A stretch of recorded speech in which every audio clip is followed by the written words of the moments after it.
Welcome, ladies and gentlemen, to this stream section. Today we are talking about recent events on the international stage, international political updates from Russia, Ukraine.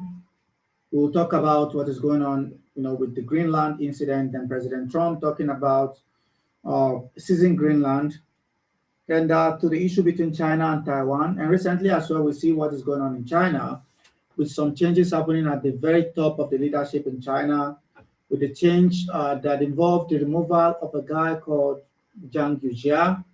I'm going to put up the picture of Zhang Yujia very soon for you guys to see, and a host of other trending events that we want to talk about. Well, most importantly, what is going on in Iran with the US sending in this heavy firepower to the region. And they're sending that with the full knowledge that the pressure on the government of Iran and the IRGC is mounting after, numbers show that the IRGC have clamped down on their own people during the protest, not just using the security forces of the state, but different militia groups to also crack down on the protesters. And the funny thing is that the reports we are seeing from there is that some are saying 50,000, 100,000, 150,000, 200,000, which is a number being banded around. But if you look at, and maybe that is an exaggeration from me, by the way, but the number there is, some are saying is 3,000. Initially, it was 700 to 3,000, and some are saying 15,000. None of these numbers can be substantiated. None of them can really be authenticated. We don't know for a fact.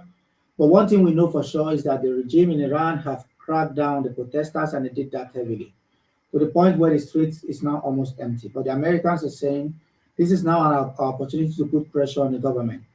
And the US President Donald Trump, after that 14-day war between Iran and Israel, stated clearly, extended an olive branch to the Iranian government and said, well, this is a time or never for you to have negotiation and build from this position of power and of strength, and that, we can have a good deal.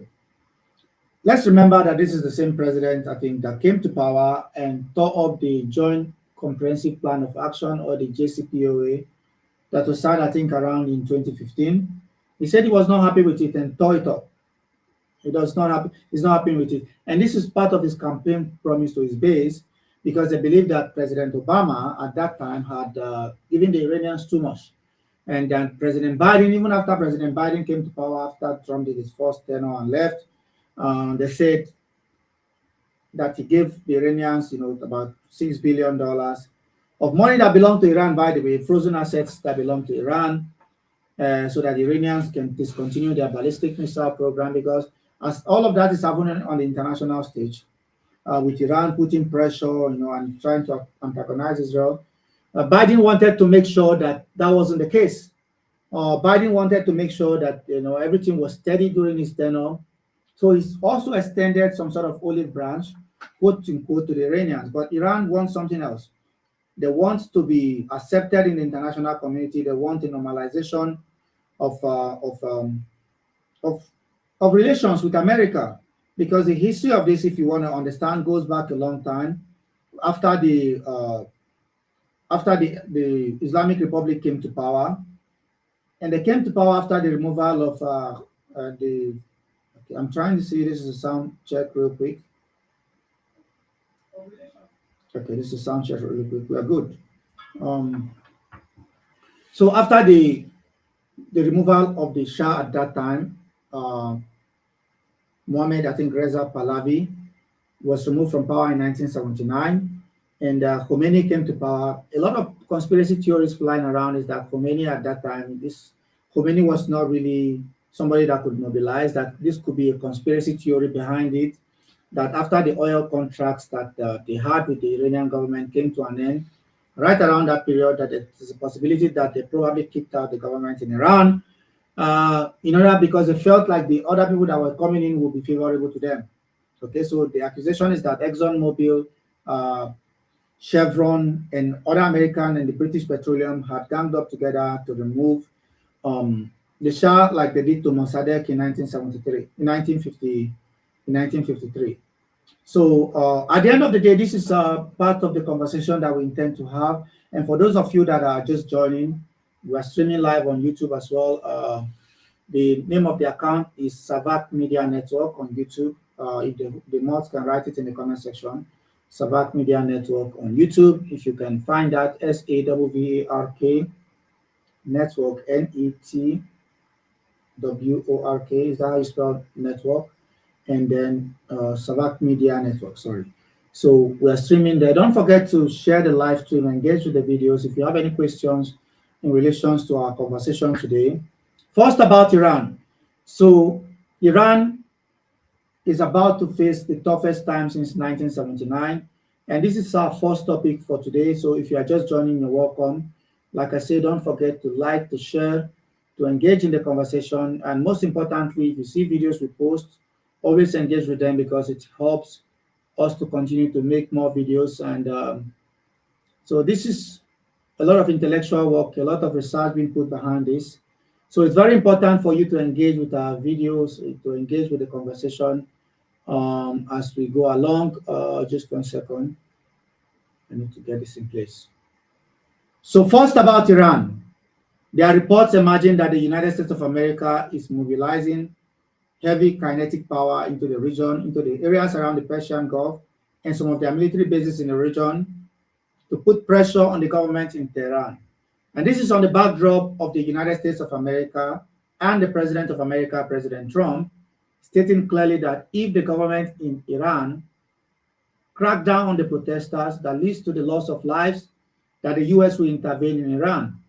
With the US president currently emboldened with the fact that he carried out what some analysts would say a successful operation in Venezuela to take out the president, seize and extract the president of Venezuela and his wife in the middle of the night, which led to the loss of lives in their hundreds in Venezuela during that operation. But some analysts are claiming that that was a success because it did not bog the American personnel and troops down on the ground. And that can be used as a measure as well to compel obedience from leaders around the world, that the Americans can mobilize the firepower and go into the country and threaten to take out the leaders of the country if they are not playing game or they refuse to be in acquiescence with the position of the United States of America. So this is a similar threat for Iran today. Iran, as you can see, is a very, very important country. It is a land bridge between Central Asia and Western Asia. So if you want to cross from Central Asia to Western Asia, Iran is very important. It is also very important for the long-term goals of the two powers. America wanting to control the oil supplies around the world and to control the trade routes. In terms of the trade routes, America does not really need Iran to ensure that the trade routes are secured, but they need Iran to make sure that they block China from having an alternative trade route to the existing structure that America controls. America is the dominant power when it comes to the sea. You know, the presence in the Gulf of Oman, you know, in the Indian Ocean, in the Pacific in general, and also their idea that they want to contain China. So it is multi-layered and multifaceted. America also wants to control the oil supplies around the world, and Iran holds some of the largest oil reserves in the world. So America does not need Iranian oil for survival, per se, for their industries, but they need Iranian oil to control the market, to keep the dollar at float, to make the dollar the fiat currency of the world in order to contain China. Despite what people say about the rise of China, China have a lot of political and geographical problems. They need oil coming from, you know, this part of the world, from Africa, like we saw them getting oil from Sudan, and supported, you know, the government of Sudan during the long years of war between Sudan and the south of Sudan. And what happened with the sanctions by America on Sudan, denying Sudan access to the arms market. The Chinese were the ones that supported the government in Sudan, and in return for that got cheap oil through Port Sudan. That is number one. And we're also seeing the relations that China have built with countries like Venezuela and countries like Nigeria. Although the oil of Nigeria is largely controlled by, I think, Chevron and British Petroleum and Shell. So it's a European, you know, it's a European American control of Nigerian oil and gas.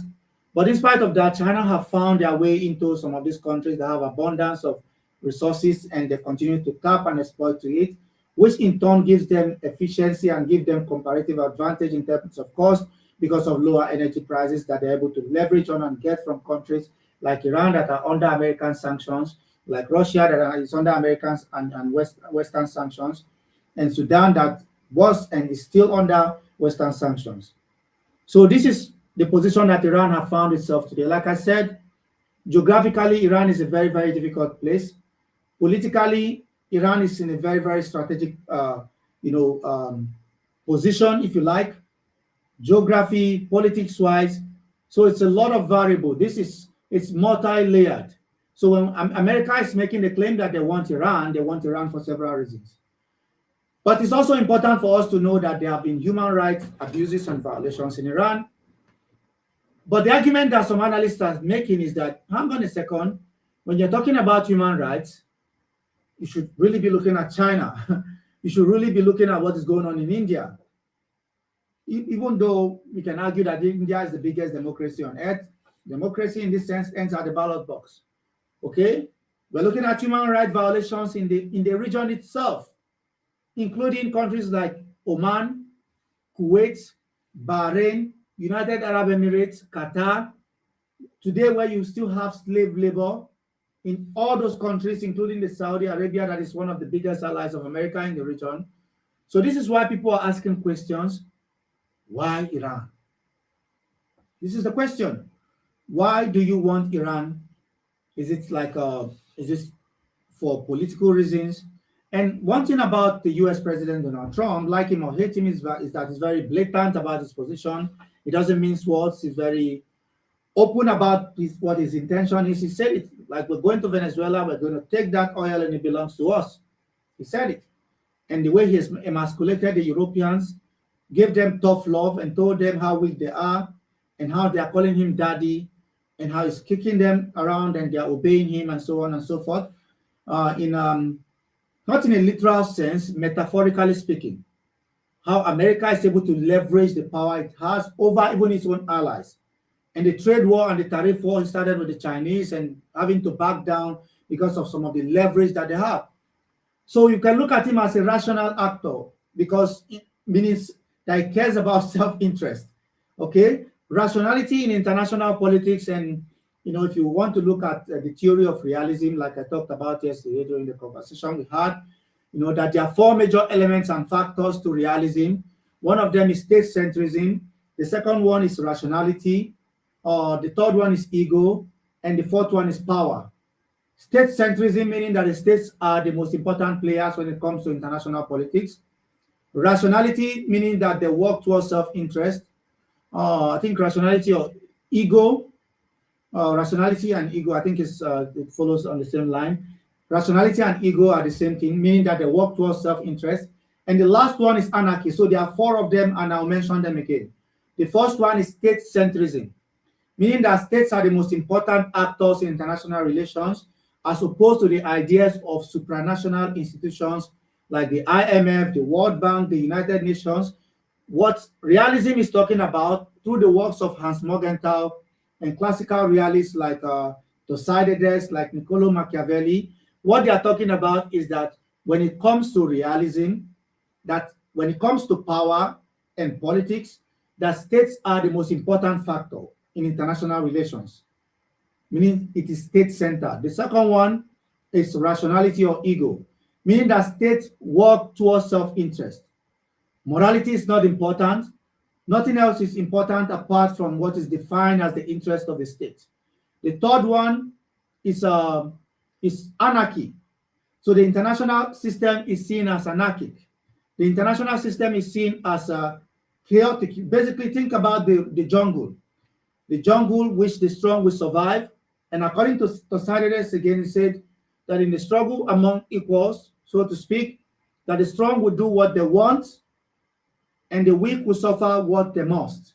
So it means that countries like the United States of America, countries like China and Russia that have power, will decide what international law is.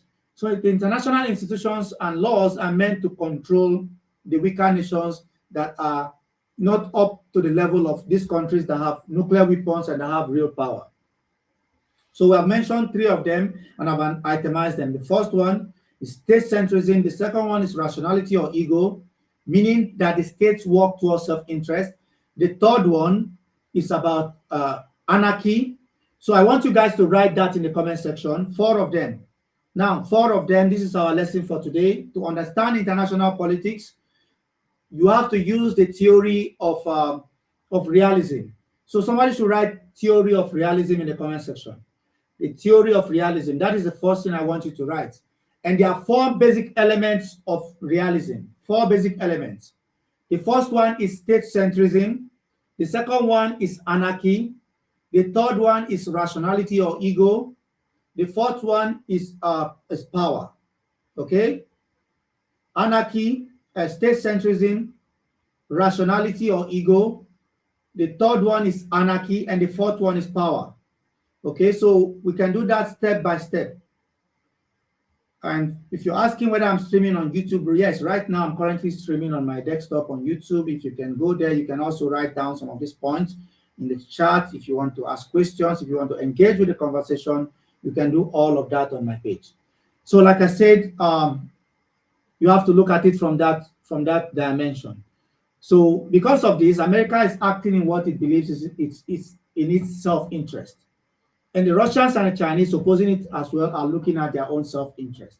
Now, the people suffering are the weaker nations that will have to be the center of this fighting, which have to be the grass, the field upon which these powers are playing themselves out and fighting.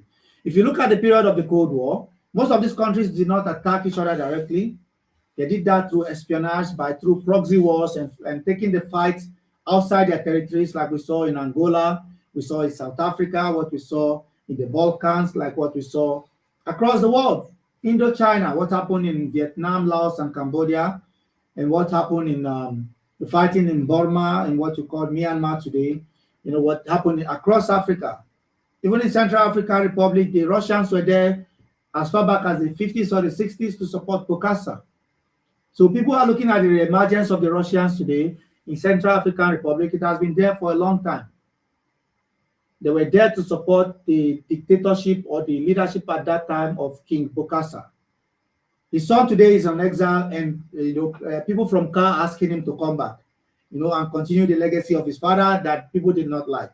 Okay, but this is another topic for another day. Looking at what is going on in the Middle East, the first one on the international stage, rather, the first one we're looking at today is Iran and the US preparing to carry out operations in Iran, according to reports, in semblance to what they did in Venezuela, probably using that or the threat of that to pressure the leadership in Iran to acquiesce to the positions of America, to acquiesce to the demands of the United States of America, and to shift ground. So like I said, there are 4 basic elements to realism as one of the most important, if not the most dominant theory of international relations. The first one is power. The first one is state-centrism. The second one is rationality or ego. The third one, is anarchy. And number 4 is power. These are the 4 basic attributes or elements of realism as the most dominant tool of analysis when it comes to international politics and international relations. Having said that, yes, and it's also the attitude of the countries in the region. Okay, we are still on Iran. It's also the attitude of the countries in the region. Now, the Israelis have made it abundantly clear that they don't like the position of the government of Iran. Israel is not really making the argument of human rights, so to speak. I mean, if you look at it on the surface, the Israeli government is making that argument, sort of. But Israel, it has been very clear, and I'm not here blaming the Israelis. The Israelis are very clear about their position, that Iran is a threat to Israel. And if you look at what they're saying, it's actually true. Because Iran have proxies in the region that are, before what happened in October 2023, are close to the border of Israel. And if you look at the Iranian position, it's almost the same. Israel have also been antagonizing them, and they are well within their right to fight back. So this is about, like I said, it's about the anarchic nature of international politics, that people are striving and fighting for their self-interest, which is the rationality I mentioned, based on the fact that they want political power, and they believe that states and the power of the state is the most important factor in international politics, then neglecting the position of international institutions. If the UN was anything to go by, we would not have any war in the world today. If the UN was anything to go by, we would not be in this position where we have to be talking about all these things over and over again. So this is part of the some of the tools you need in terms of analysis and in terms of understanding what is really going on the international stage. Having said that, I want to go to the position and what the regional actors and the regional players are doing. Now, if you look at the region carefully, I'm very, very careful when I listen to even Arabs in the region. When it comes to Iran, I'm not going to take my advice from Arabs in the region in general and people in the region that have different ambitions. I think the only country in the region that is very, very careful and trying to understand what is really going on, even though that they have a different position to Iran. Don't get me wrong, Turkey and Iran don't see eye to eye on so many issues. But they are very careful to put their head first when it comes to it because there's sort of an ethnic element to this. If that even makes sense in the Middle East, it doesn't make sense. But if you look at the position of Turkey, they see the Arabs as having a unique kind of behavior. They see the Arabs as having a unique kind of attitude. They are very short-term in their thinking and their understanding of politics, and they're very temperamental in the disposition. So what they are doing to Iran today, which is a minority in the region, what Persians, minority in the region, could be done to Turkey tomorrow when the Saudis see that Turkey, and Turkey, by the way, and the Saudis are not even seeing eye to eye because of Qatar. So if that is the case, what is happening to Iran today will happen to Turkey tomorrow if they all gang up against Turkey just to prove to the Americans that they are loyal enough.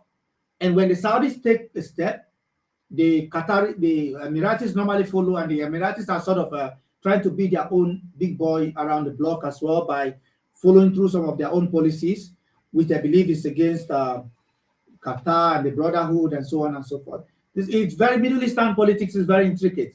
So that is why I said when it comes to this Iranian situation, the last thing I would do is to take advice from Arabs in the region. They have their own clear intention. And don't get me wrong, the Arabs are not asking Israel to do it. Some of them don't really care about Israel, to be honest, or America, to be honest. But if you listen to them, they are more sort of aloof. They are sort of not cock-a-hoop. They are sort of saying, well, they are indifferent in terms of whether they want Israel to go in or not. They don't care. They just don't like the Persians because the attitude is the history between them. And the fact that the minorities in the region, like I said, have been significantly marginalized over time. And I pick one example to explain to you.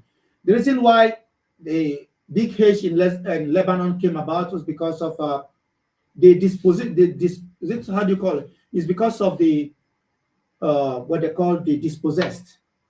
It is because of in Nigeria, in politics general, they call them the Talakawa, meaning the dispossessed, the people that have nothing. And these were mostly people from the Shia, downtrodden of southern Beirut and the south of Lebanon. And what happened, Iran stepped in after the 70s to sort of help them, okay? Because the Shias have always been marginalized. If you look at Syria, for instance, before the Assads came to power, and I'll give you the history of Syria.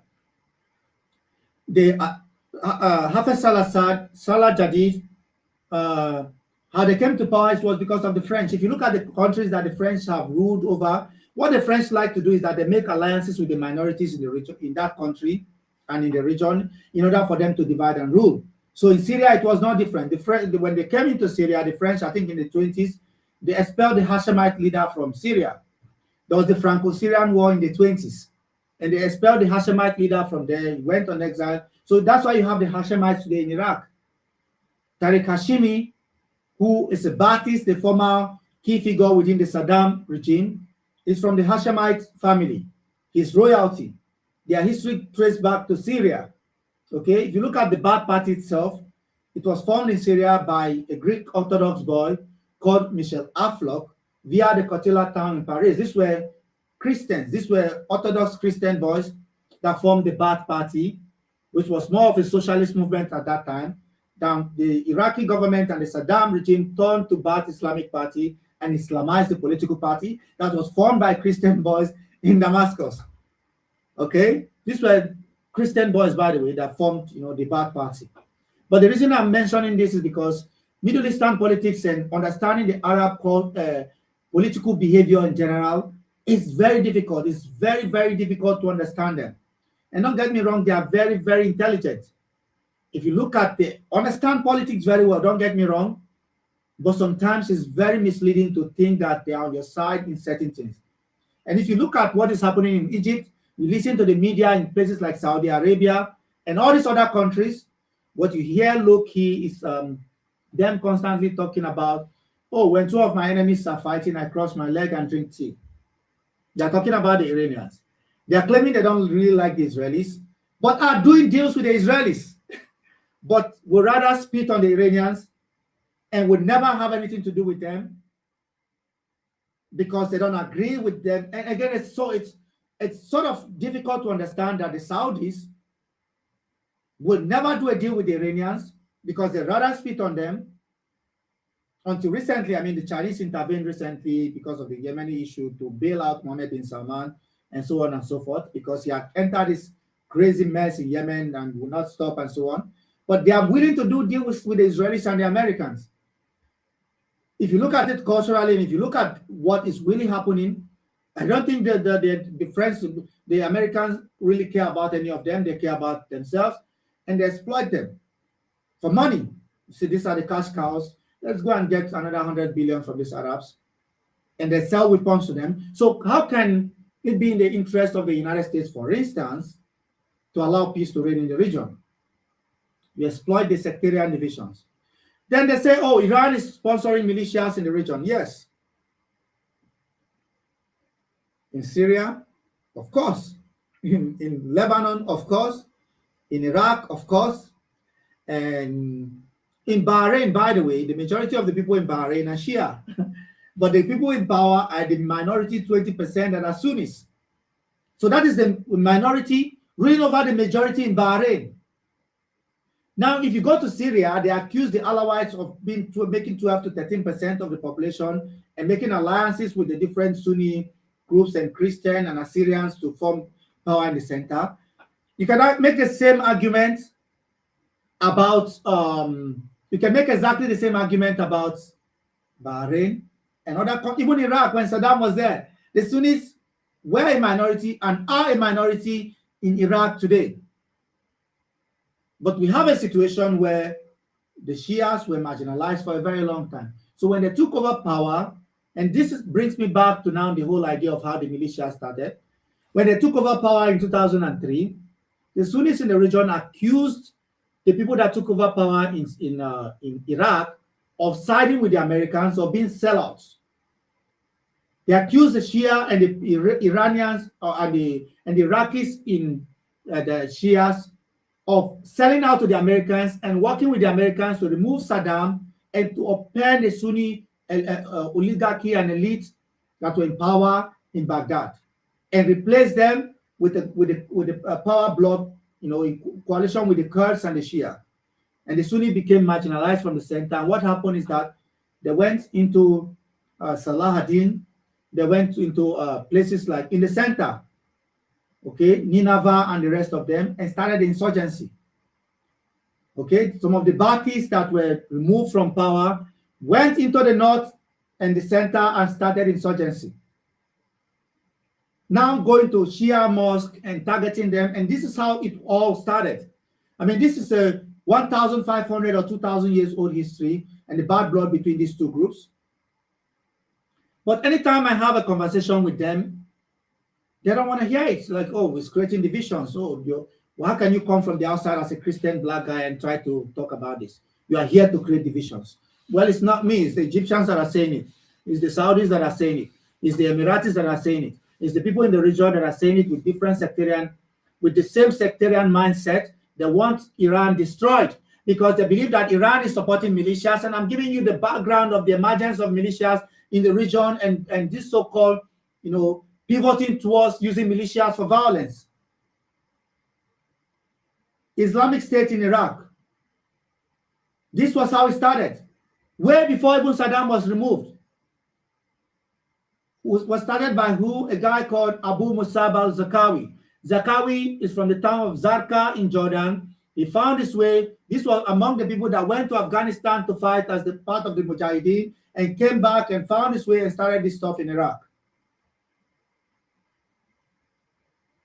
So when they have their own militias, in order for Iran to counter, and these are some of the people that were used by Saddam during the war between Iraq and Iran in 1980, and I talk about over 1 million people taken out, wiped out during that war, supported by the Americans, by the way. America supported and sent arms to Iraq under Saddam during that time period. It's the fact. They sent them the wherewithal under Saddam during the war. This was how, if you look at some of the structural elements within the Islamic Republic today, like the Basij and all, they were all, some of them were created or were empowered during that period because young boys and girls were going in and sacrificing themselves to defend the revolution at all costs. They had no other option but to fight, because what happened after that time period is that there was the hostage crisis in 1979, and what happened after that time period, this was how it all started. And America is like, hang on a second, this regime that came into power is adversarial to us, does not have our interests at heart, and the logical thing for America to do at that time was to side with Saddam, who was not a good guy as well. So this is what I want you guys to understand. These are some of the metrics. These are some of the history behind, this conversation that we really need to have with each other. It's very important. This is a very important conversation that we need to have. So when they are saying that the Israelis are the problem in the region, I understand. But when it comes to Iran and they are taking this sort of position, when they are saying, listen, we are in support of the Iranian people defending themselves and removing the government, we don't care about the IRGC, down with the IRGC, down with them and so on and so forth. And you hear people in the region, Egyptians, Saudis, Emiratis, all these people talking about the regime in Iran and they want it gone, is for sectarian reasons. Because you cannot say you support of Islamic Jihad and Hamas and all these groups, but you take an aversion to the IRGC. And I have been very clear on the record and saying that I support the Palestinians to have a right of self-determination and to use means like that to achieve that purpose. This is a very complicated topic. And I listen to them. Most of them are not in support of Israel, don't get me wrong, in respect to what is going on between them and Iran. But they rather see the government of Iran gone because that government poses a threat to countries in the region according to them. And I'm giving you the background to understand how some of these groups emerged in Iraq. Professor Fuad Ajami, who was, I think he was professor emeritus at one of these colleges in America. He's from Lebanon, a Maronite Christian. And he talked about it. He said he wants good news from Iraq. And this was during the insurgency period around 2006-07. He said he wants good news from Iraq. We now have in Iraq a balance of terror. Yeah, how is that a good news? A balance of terror. And it's using the language of the nuclear age, which is the balance of power and deterrence, because the Soviet Union at that time had nuclear weapons and America had nuclear weapons, and you have deterrence. And now you have a balance of power or some sort of deterrence, which means that the knowledge that one side can destroy you, if you try to attack it and you lead to eventual elimination of both sides, means that they end respect. So at that point in Iraq, the Sunnis felt they had a monopoly of jihadists and violence of that sort, and were targeting the Shia areas in the Saddam city. It used to, they call it Saddam city, which is now Sadr city in the suburb of Baghdad. They were targeting places like Basra. They were targeting places like Najaf and Karbala and some of the places where you have majority. And by the way, I repeat one more time, 65% of Iraqis are Shia. And you have Saddam in power at that time. And then you have, I don't know, maybe the number is roughly even. You have Kurds and you have, because they are different. Iraq is very strange because you have a structural balance of power between the Sunnis, the Shia, and the Kurds. And the Kurds are majority Sunnis. So it's kind of difficult to have that kind of classification, but this is how they have refined and created their identities. When I talk about the Middle East, I know exactly what I'm talking about. Don't be deceived by this face or what you think about my accent and my background. I know exactly what I'm talking about.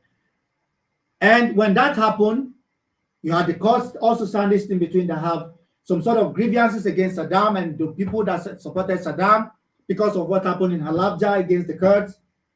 And then you have people like Masoud Barzani, that was the head of the government in Erbil, the Kurdistan regional government in Erbil, whose grandfather and his father had fought, to gain this sort of power structure in Erbil and develop close relationship with Turkey, but did not see eye to eye with Iran. And you had the government in Suleimania as well that was led by the Talabani, Jalal Talabani, who later became the first elected president of Iraq after the Transitional Council. And people were laughing. Now you have a Kurd as the head of an Arab state. The Arabs used to say something in Arabic, which I'm not an Arabic speaker. So they say something about the Kurds, which is not really flattering. They see the Kurds as, how do I say? You can liken it to how they had an opinion about the Alawis in Syria. And they say, who are these people? They kept animals on their balcony. They used to keep sheep, goats on their balcony. And the Arabs, and they're like, who are these people? These are people from the mountains. These are like low-class people, or sort of, this snobbish attitude towards those minorities, even the Kurds. It was exactly the same thing. And for the first time in Iraq, you had a Kurd as the head of an Arab state. In President Jalal Talabani, who spoke fluent Farsi, fluent English, speaks very well in Kurdish, and speaks I think Turkish. Very experienced figure, somebody that I respected, a Kurd. So this has been the background. So, but the reason I brought you to all of this is to understand how the insurgency started.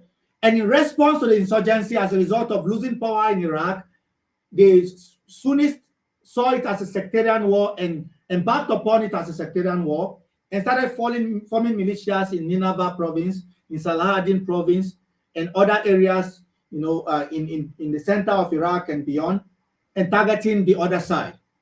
And this is why Professor Fuad Rajami is saying, now you have a balance of terror, because the Shia also learned to form militias and also to fight violence with violence. And this was what led to the emergence of the Mahdi army, the boys of Muqtada al-Sadr, the Badr Brigade, the boys of Hadi al-Amri, the Kataib Hezbollah, the boys of Abu Mahdi al-Muhandis, Kataib Imam Ali, and a host of other militias that emerged during that time period with the support of Iran, because Iran also knew at that time period that the Saddam and the Sunni oligarchy and systems in the region wanted to destroy the revolution in Iran, because they believed that Iran was trying to export the revolution that they had in their country to other countries in the region, including Lebanon. And I could understand the fear of the Sunnis in the region as well, because they believed that Iran was trying to export that revolution. So they had to fight back. And some of them supported Saddam. Saddam was not a friend of many of them. Saddam even attacked the Saudis. And the Saudis also helped the Americans, because America was flying some of their stealth fighter jets from Saudi Arabia. So as much as you try to see it from a sectarian prism, which is this, there's also some sort of political elements in it, because Saudi Arabia helping the Americans to now bomb Saddam, who is a Sunni, and then turning again and accusing the Iranians of promoting sectarianism and bringing militias into Iraq and Syria. And couple followed up on that again to 2014, when this ISIS menace started. And I gave you guys the background of Abu Musab al-Zarqawi and how this group started and their power base in Mosul. And as a result of that, there was a fatwa from Grand Ayatollah Sistani, who is the leader of the Hausa of Najaf, in the tradition and the customs of the Shia. He himself is from Iran. He was born in Mashhad in 1930 and came to Iraq as a young man, and now became the custodian of this Shia culture that have lasted for 1,000 years, and became now the head of the seminaries and the spiritual figure and one of the most important Shia leaders of the Usuli Twelfers around the world. A lot of people follow the Said. They call him the Said. They Said. They follow him. Some of them follow him around the world, and they have never seen him. So when he gave the fatwa in 2014, that was what led to the creation of the Hashd al-Shabi. Most of you hear of the Hashd al-Shabi, or what they call the Popular Mobilization Forces. That was what led to the emergence of the Hashd al-Shabi in 2014. With money now flowing in, and that the Hashd al-Shabi sort of being placed under the supervision of the Ministry of Interior. And if you look at the history of Iraq, since the Americans came in and destroyed it and created this system, in Iraq in 2003, what you have heard is that the Interior Minister is a complete preserve of the Shia. No Sunni can be the, and the police and the internal structures are far more, sectarian in the application. The police and the internal authorities are controlled by the other side. Okay, and you have the defense ministry that could be anybody, it could be a Kurd, it could be a Sunni, it could be anybody. Okay, but they care more about the interior ministry, which oversees and supervises the Hashd al-Shabi, which is receiving billions of dollars of subventions from the Iraqi government and from Iran. Welcome, Martin. Thank you. Okay, so this is how it all started. So the history goes back a long time. This is why I'm trying to explain to you guys. And a lot of people from the Middle East are offended. What is this guy talking about? Is this trying to stir up sector? No, it's not about. This is the reality on the ground. I'm laying it right in front of you. When it comes to Iran, the last thing I will do is to take advice from, an Egyptian or a Saudi in relations to what can happen in Iran and what cannot happen in Iran. You have dictatorship in Egypt. You have dictatorship in Saudi Arabia. You have dictatorship in Bahrain and Oman. Most of these countries, they are still flogging women in public today. Yeah, but let's talk about Iran. And don't get me wrong, the Iranian government have not handled this situation very well. It has unalived its own people blatantly. It has done a lot of things. And again, you can argue that, in this desperate quest for survival, it has done all of this. It is horrible. It is horrendous. But when the other side is standing on high ground and speaking to us about morality, when I look at what has happened to people like Jamal Khashoggi, when I see what the Saudis have done and hung a lot of clerics, including Sheikh Nimir al-Nimir, hung them. 2020, this is modern time. This is not in the Dark Ages or in the Stone Age. Still flogging people for adultery. In these countries, and these same countries are saying, well, we don't like what Iran is doing to women. Yeah, I'm kind of suspicious when I hear this sort of rhetoric and narrative. And the reason why I'm being militant about this and speaking loudly about this is for you guys to understand that the politics and the situation in the Middle East is complicated. It is multifaceted. It's a mosaic of different factors. So it is very, very misleading to see it from one prism. To say, oh, it is a moral thing for us to do because of the plight of women in Iran. Therefore, let's all of us around the world line up and support the brutal, barbaric overthrow of the regime, which is very dangerous because chaos is not what you're looking for in Iran. And even removing the leader and bombing the leader from the sky as a result of amputating or emasculating the regime to force it into a position of acquiescence is also very dangerous. Iran is a country of over 80 million people, very difficult topography, but in a very strategic location, like I mentioned earlier. Iran is one of the most important countries in that part of the world. It is a land bridge between Central Asia and Western Asia, and it will provide a corridor for China if China wants to go on with their BRI, the Belt and Road Initiative. So it is very important for us to understand the dynamics of this. And if you have any question in relation to Iran, feel free to leave it, comment on my video. Most importantly, subscribe to my channel, give a thumbs up, and don't forget, I discuss everything geopolitics. I also do a lot of travel content. If that is what you are interested in, I travel around Africa. I talk about social, political, and economic problems in Africa. And I also ask a lot of questions. And so the best way to support is to watch this video, very important, share it, subscribe to my channel, and hit the notification bell. So the YouTube channel we are going through like a lot of branding process, so we're moving around and changing things. Thank you so much for the gifts. I really appreciate. So Savak Media Network is the YouTube channel. Don't forget to give it a follow. So this is the situation in Iran, and I gave you like the different dimensions and why countries in the region have a problem with Iran, and we'll be happy to see it fall. But the last point I want to make in that regard is, for those countries in the region calling on Iran to fall without necessarily saying it, most of them are not really in support of Israel intervening in Iran. Most of them are not really in support of America intervening in Iran. But if you listen to the rhetoric said in Egypt, in Saudi Arabia, Bahrain, Jordan, some parts of Lebanon, and some countries in the region, they'll be happy to see the IRGC fall, because the argument is that the IRGC is supporting militias in the region and it is seeking regional power. Now, the alternative to that is that the Iranian government will fall.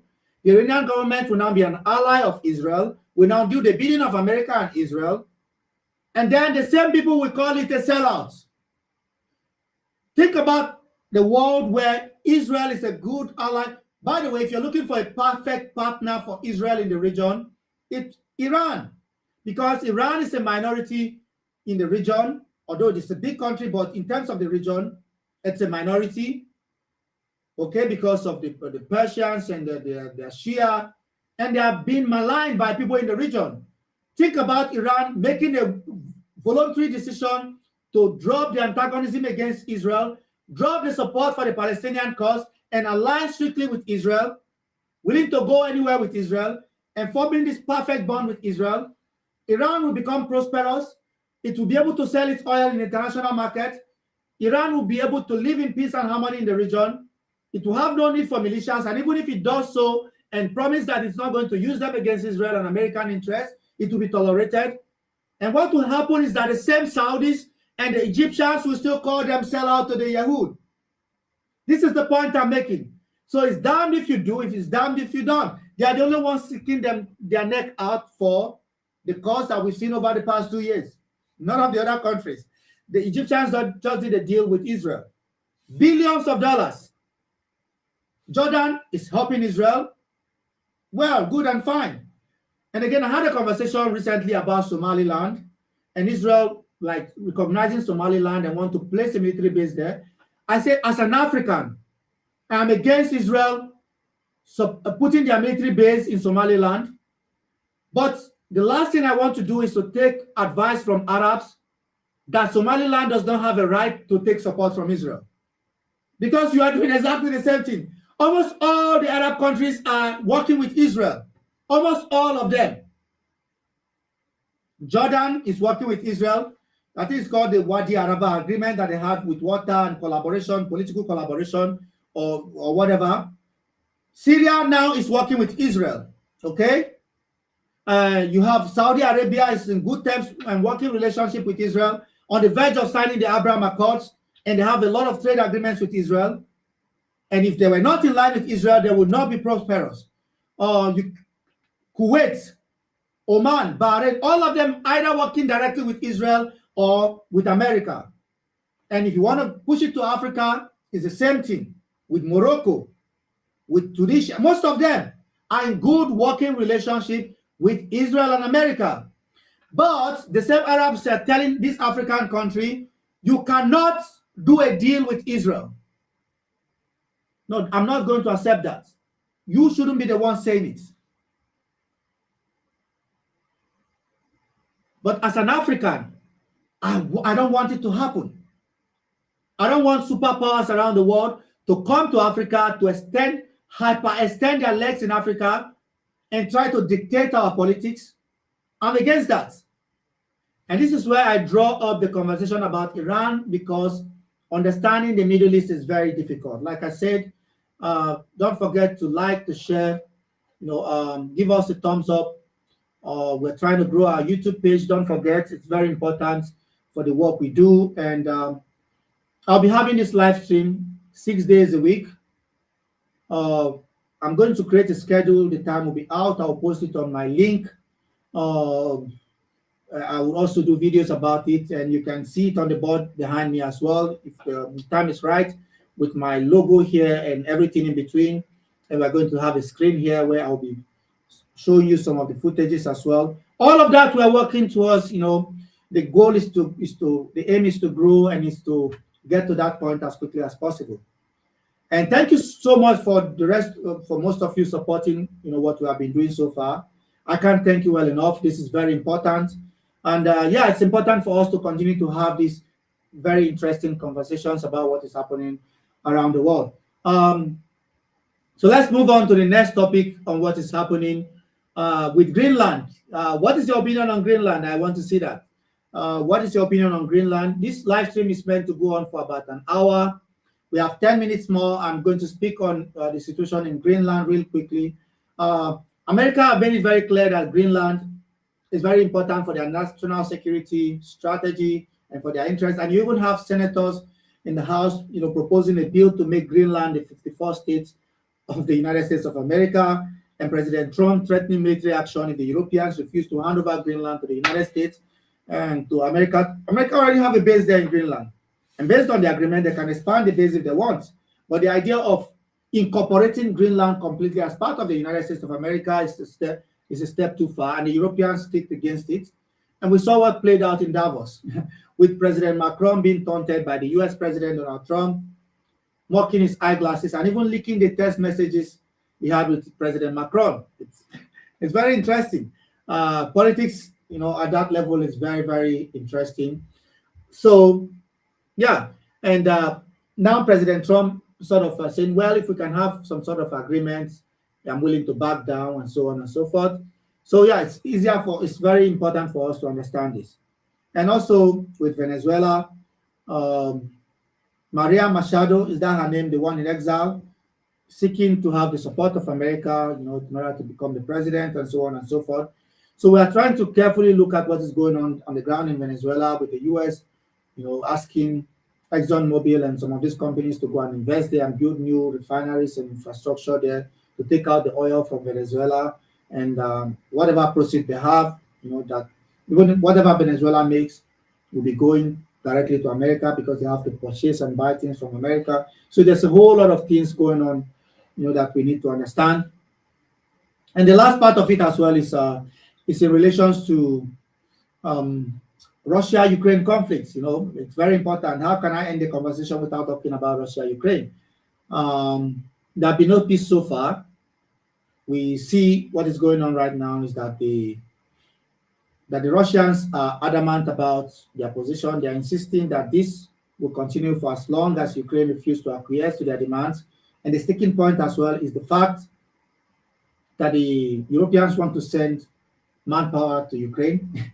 They want to send their military men and women to Ukraine to create deterrence against Russia, also some form of security guarantees. The reason why Russia went to war in the first place is to prevent that. And the idea of sending this personnel on the ground over there, the Russians are not going to accept that. So that is the sticking point. So they were supposed to have some sort of meeting in Abu Dhabi, and I think the Russians did not attend. The Ukrainians as well did not show up. So we're going to be having this conversation almost every day, every single day, international updates. The most important thing I want from you, I have two major channels, this one and the first one. Make sure, please and please, you have to connect with my account. You have to show love by sharing my videos, by connecting with my videos. It's very important to me. This is another way of, sort of helping us to leverage on what we are doing. This is not easy. And yes, thank you so much as well, Ayeta, for sharing my YouTube channel. Don't forget to like, to subscribe. If you have any question, I'd love to see that. Thank you so much for watching this segment of international political updates. If you have any question, leave it in the comment section. We'd love to see it.